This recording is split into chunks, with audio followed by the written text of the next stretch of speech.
Hello and welcome to this episode of Flex That Works. We are coming to you live from GCUC in Manchester. We're joined now by Kreena Pithwa, Head of Member Success at Runway East, and Emma Harvey, who is the Head of Community Engagement with Bruntwood. Great to have you here. Thanks for having us. Thanks for having us. A couple of different questions. We can let the conversation flow a little bit as well. Mm-hmm. So I can start with you, Kreena. What would you say are like the strongest indicators that members might be about to churn? Oh, good one. I think there's some very obvious ones, like looking at office kind of utilisation. So if a team's not really coming into their office as much, or the days that they're coming in has dropped off, that's definitely a good kind of early sign of something's changing in the business, or the team's not utilising the office the way that they were before. That's always a good indicator. I guess also just looking at news insights about companies and what's kind of going on within those kind of companies. It kind of goes both ways. You can have a company having big news come their way, and often that means maybe they've been acquired, or maybe they're growing massively, and sometimes that also means they might be leaving because they're outgrowing the space, or we don't have a big space for them, or they've got to move into their acquirer's office. So sometimes just knowing those kind of news details and being on top of those kind of things is really helpful. But again, it kind of goes down to the softer things, and it's just actually looking at how they're interacting with us, who's not come in that often, who's not seen them for a little while. That's always a good indicator of what's to come, usually. With the indicators then, are you measuring these, or is it kind of just, are you just taking little notes, or are they open discussions that you're having with your team? Have you seen this person, or are you actually, is this black and white data that you're collecting? We've got the data in a lot of places, we've got our access control data, so you can actually see how the office is being utilised. We're not at the point by which we're sophisticated enough that it tells us, and that we've got a score on who's coming when alarm bells should be going off. Maybe one day. But I think right now a lot of it is just conversational. So it's a case of, oh, by the way, haven't seen them very often, or yeah, actually they have been really quiet recently. And I think making sure that we've got strong connections between our kind of sales and our operations and our community team, that really, really helps, because they're the ones who are on the ground and who are interacting with them day to day. And once you identify that, then is the next step having a conversation with the point of contact, and you just absolutely. It's kind of just using that to then schmooze them, take them out for a coffee, see what's going on, try and find out what's going on in the business. And often, I think I was talking about it earlier, it's kind of the power of that relationship. So often you'll catch up with a decision maker and they'll tell you insights about what's happening with the business that their wider team doesn't know yet. And there might be things that you wouldn't know and our community team won't know because no one's aware of it just yet. But having that relationship with them, they trust you with that knowledge, and they're telling you about things that are happening 6 months out or 12 months out that you can then plan for. And I think that kind of the small interactions go a really long way, but also the bigger interactions where building on those relationships, they trust you and they are telling you what's happening, but you also feel like you're part of that journey with them. So I think it kind of helps on both sides. And for you then, are you communicating that to your wider community team and also feeding that back to commercial, saying that... Exactly that. So I think it's both ends of it. So making sure our community team are aware of certain things, sometimes not all. Sometimes you're told confidential information. You don't want the team to be like, oh, I heard you making cuts recently. You're like, that's... we weren't meant to share that. But actually, a lot of that information is better fed up, where our commercial team will want to know, because then in 6 months' time when they churn, there's a reason behind it and we knew it was coming, as opposed to thought they were all good, where did this kind of come from? So I think it's knowing what information you're feeding into who.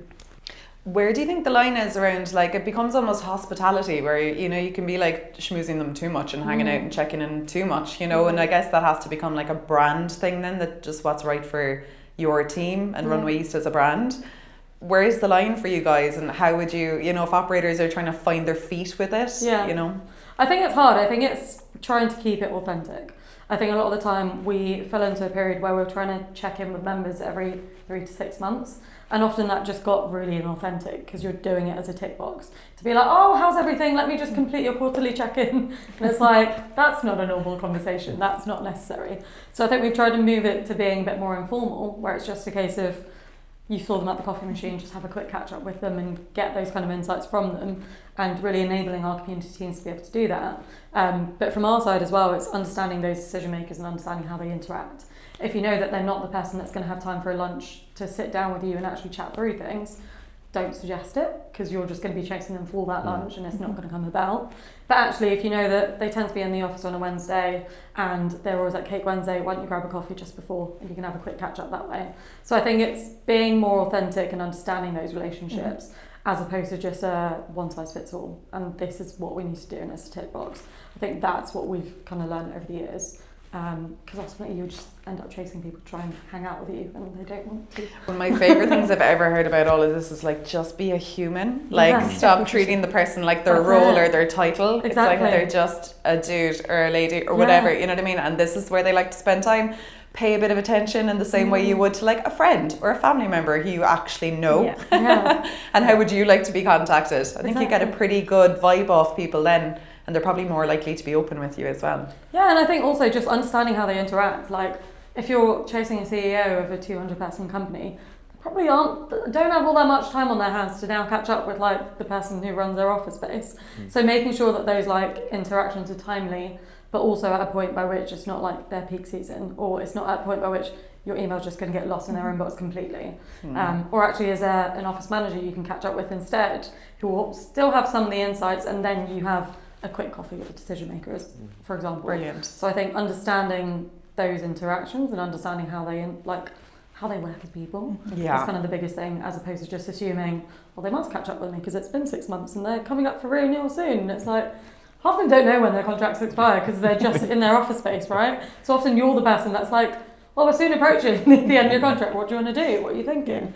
So I think it's being able to inform them in a human way, as opposed to a generic or like a, blanket email that they get and then email. Absolutely. What would you say is one of the biggest lessons you've learned about creating member loyalty? So I've been at the company for 7 years now, and I think actually understanding that companies will ebb and flow over time. I think when we first started out, we were a space for startups, and you just got so used to companies growing around you, and you'd take a company from 3 people to like 30 people over the course of like 12 or 18 months. And I think the biggest lesson is actually understanding that companies will flux as well. They will go through periods of them downsizing, them reducing their teams, but then them expanding later.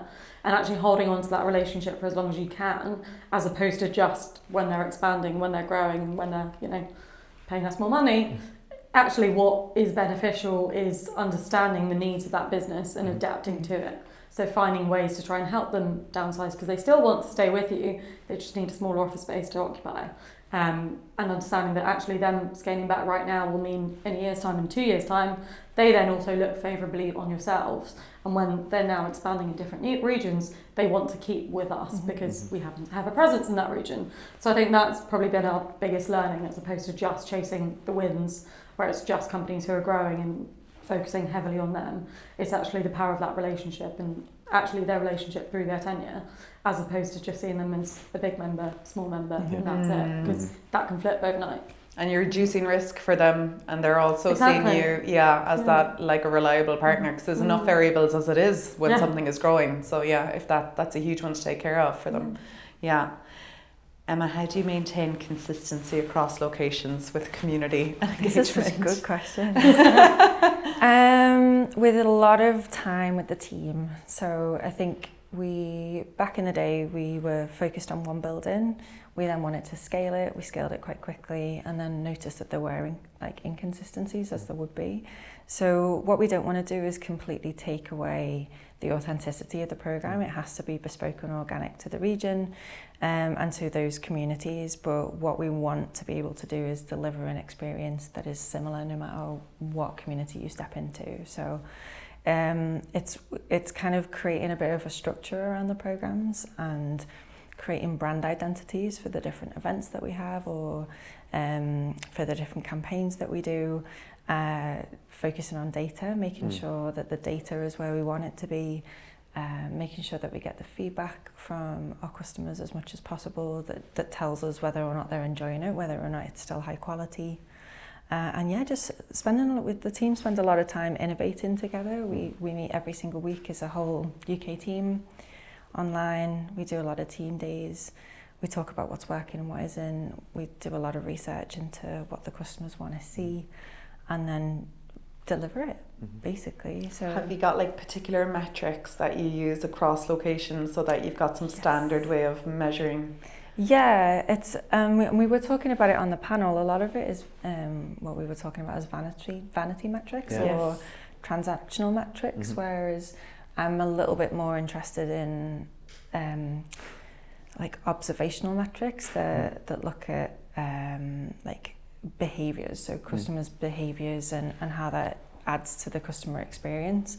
So engagement, we look at engagement an awful lot. So how many people are signing up to all of the different activations versus what the capacity is, and that tells us how appealing all of those activities are. We do look at NPS scores, although it's not isolated and completely on its own, but I think we really tailor the question. So the question isn't how likely are you to recommend us, it's more about how likely are you to recommend our community programme to one of your colleagues to come to. We look at customer satisfaction scores, and those, I guess, KPIs might slightly differ depending on where the region's at and how engaged their communities are. But then there's loads of other stuff that we look into. How many companies have engaged recently? How many people have we seen on waitlist spaces in the last 6 months? Loads of different things, but the big one is it popular? Are people coming? Are people turning up? Are people making valuable connections when they're there?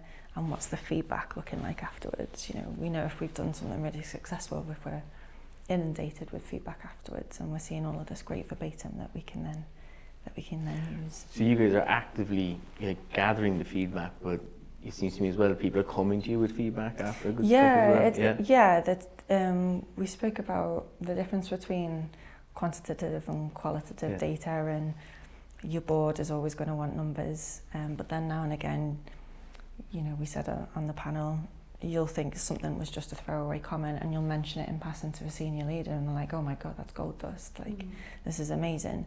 So I think it's putting the graft in to create that report, to say that we are monitoring it. We know that we're not throwing away money. We know that there is, it's working and people are engaging. But then people will come to you at events with really lovely, you know, one-liners about how inclusive they feel or how they would never have expected to have seen this particular event in their workspace, and that feels like they belong in the workspace a little bit more, and it makes them want to come back into the office a little bit more. So it's pulling it from lots of different places and trying to find a report that tells that story. It really is communicating the qualitative with the quantitative. I've had this conversation lots of times.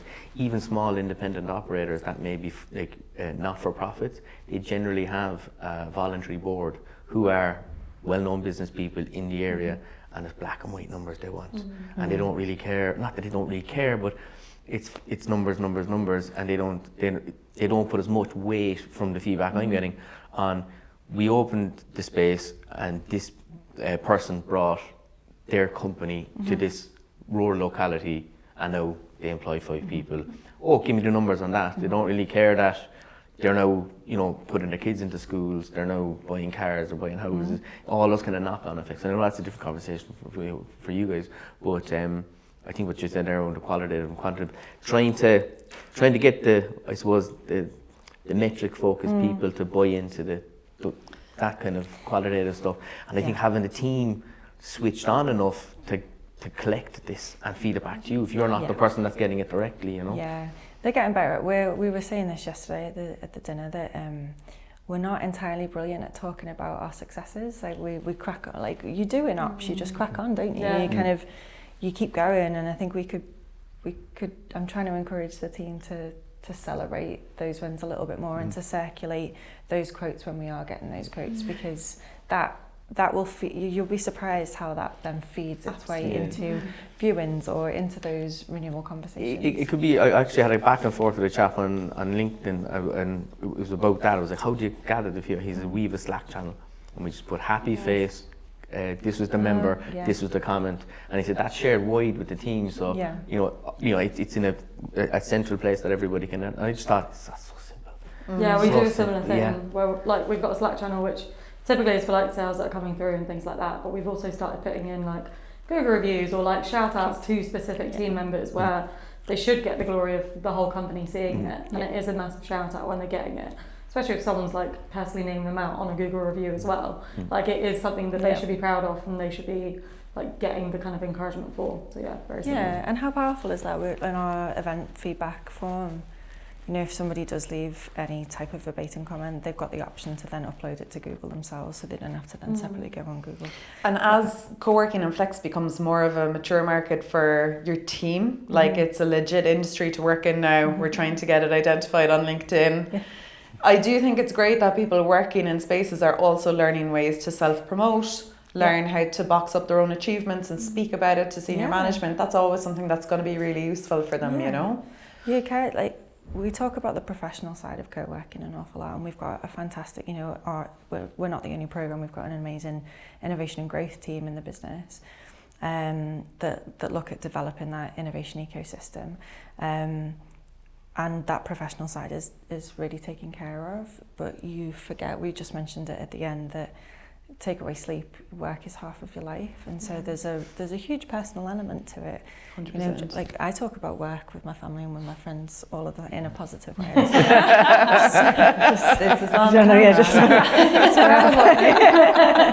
Just want to add. So it's creating those moments as well for our customers, and I'm a massive psychology geek. I really enjoy thinking about engagement and thinking about what engages humans, you know, from demographic to particularly around like being a millennial or being a Gen Z and what that means and how that interacts within the workspace. And that all means different things for different people in different regions. So then when you're looking at across 7 different regions and 70 different buildings, it's important to try and get into the psychology of it. Absolutely. I often think it's a miracle any of us talk to each other at all, because we're all so different. You know, I'm like, it's great to be able to go in anywhere and get on with people. And a co-working space is that on another level, because in a corporate brand that you've been employed by, you already have something really big in common. But you walk into a co-working space, you're pretty much starting, unless it's like a heavily themed space, which we come from a rural co-working space, you could meet anyone in there. The only thing we have in common is where we live, you know, and so it actually is such a skill that you get to hone daily by going into spaces. But it's very rich for you guys to be picking up then on all of that, and you know, why are we being selected? That could be part of it, you know. Yeah, I think it's a privilege to, like, for you never know in co-working spaces who's going to be able to help you out within your business space. So I think it's a privilege to be able to be, and I know Gary mentioned earlier, which is something that we agree with as well, is being the people that can help facilitate that, you know. Yeah. AI is going to change an awful... in so many ways. Yeah. I'm so glad you brought up AI. Speaking of. Quick fire round. What are you guys doing about AI in your spaces? How do you think it might impact you? Thoughts? Feelings, emotions? We are trying to focus on the positives and embrace those positives and be realistic and not lean on it too much. So we use Gemini on our side. Personally, for me and my team, I can speak on that, is use it to enhance and use it for those 1% improvements to elevate what it is that we're doing and not to rely on it so that we lose our creativity. I always still want the team, like the programs are the brainchild of the team. It's all of their ideas and all of their research, and I want that. I want to be able to have that integrity and to remain true to that. But I think sometimes we can be quite scared of AI, but there can be positive in there. We're looking an awful lot at the moment into dark data and looking at trying to talk to that about the community an awful lot to help with that. Because we're big on sustainability and looking into that. I feel another conversation coming on with you, Emma. And you. What's your take? I guess, like, for us, it's kind of similar as well. Like, I think it's using AI for good and like using it to like enhance certain things you're sending, but also making sure that it's not just robots talking to robots and like AI emails going back and forth between members and our team and things like that. So like using it to just enhance an email, making sure that it's concise and things like that, definitely so. And then we've kind of started using Claude to draw out more insights and like use it for more analytics of like the data we've already got. We were kind of talking on the panel earlier that most of us have so much data and like we're collecting so much data naturally, but actually using AI to draw out and draw the insights from it is what we're kind of starting to do, and getting it to tell us a bit of a picture about a member or about their interactions with us is kind of the next step, as opposed to just it's there, it all exists, but actually marrying that data together. I think thankfully with AI we have access now. I suppose back in not too distant past, that was a science for the highly qualified to quantify the qualitative stuff, and I think now being able to chuck that in a machine that will just pull out the highlights and quantify it, and it's Yeah, we're going to wrap it up. I have 2 questions left for each of you, okay? Go for it. Part of the quick fire round.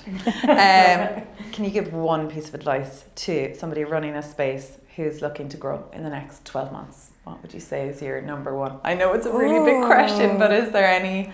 Is in a focal customer company? Well, a Bruntwood, a brand, anyone running their own space. Anyone running their own space is embrace community as more than event management. I think as invest in your teams, invest in your programs, stop always trying to focus on the transactional metrics, and I guess understand the psychology behind true engagement and retention a little bit more. I think would be brilliant, and apply it. Love that. How about you, Kreena? I think for me it was similar to what I kind of said on the panel. I think it's don't underestimate the power of like the relationship. I think if you're starting out or if you're having members joining you, like really focus on those relationships and what you're building for those teams, as opposed to underestimating what you're bringing to them. I think you can have members of all different shapes and sizes, and actually building that relationship with them, understanding who they are and what they're trying to build, and being on that journey with them goes a really, really long way. And they remember it. Like I met someone earlier who was like, "Oh, I know your founders. I was in your first ever building," and I was literally like, "That doesn't even exist anymore," and I didn't work there then. But he has such fond memories of us as a co-working space from 10 years ago, and can reel off stories left, right, and centre. And I think those interactions really stick with people. Those relationships really stick with people. So I think don't underestimate the power of that, and just get lost in like the bigger numbers, I guess. Brilliant. Emma, in one word. I was like, no. I'm scouse. I don't do one word. Maybe that's the challenge. In one word, what's the best and the worst thing about co-working? Oh, Kreena gets time. Yeah, I know. The best. Whatever comes to mind first. Belonging. And the worst. It's a hard question. I'm just going to be... I don't know. The worst thing... I'm just going to go... The first thing that pops into my head is hybrid working. And I don't know why. Interesting, because you want everyone in your space all the time? Well, I think because it detracts away from the belonging, I guess, unless you invest in your virtual programs and your hybrid programs. Interesting. I don't know the answer. That's really interesting. Yeah. I don't know the answer. We'll dive into that in our next conversation, Kreena. Emma. For me, I think the best is definitely the people. I think not just like your team and the people that you bring on. I think it's really important to obviously hire the right people, but actually I think the people that you're interacting with on a day-to-day basis. I think that's definitely the best thing. Like as we were saying, you're in a room full of complete strangers who are all from different walks of life and all doing different things and passionate about different things, and that is the beauty of it. Because sure, you're in one building together, but you have conversations, you find other similarities and connections, and I think that's a really beautiful thing about it. The worst? It is a really hard question. I was just going to say, I guess like the need to adapt.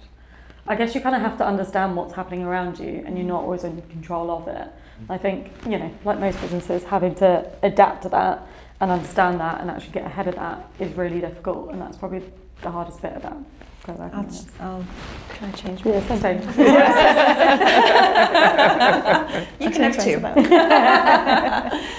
Kreena, Emma, thank you so much for joining us. Thank you. This is having us. Fantastic to have you. Thanks I look for forward having to us. chatting again soon. Yes. Thank you so much. Thank you. Appreciate it.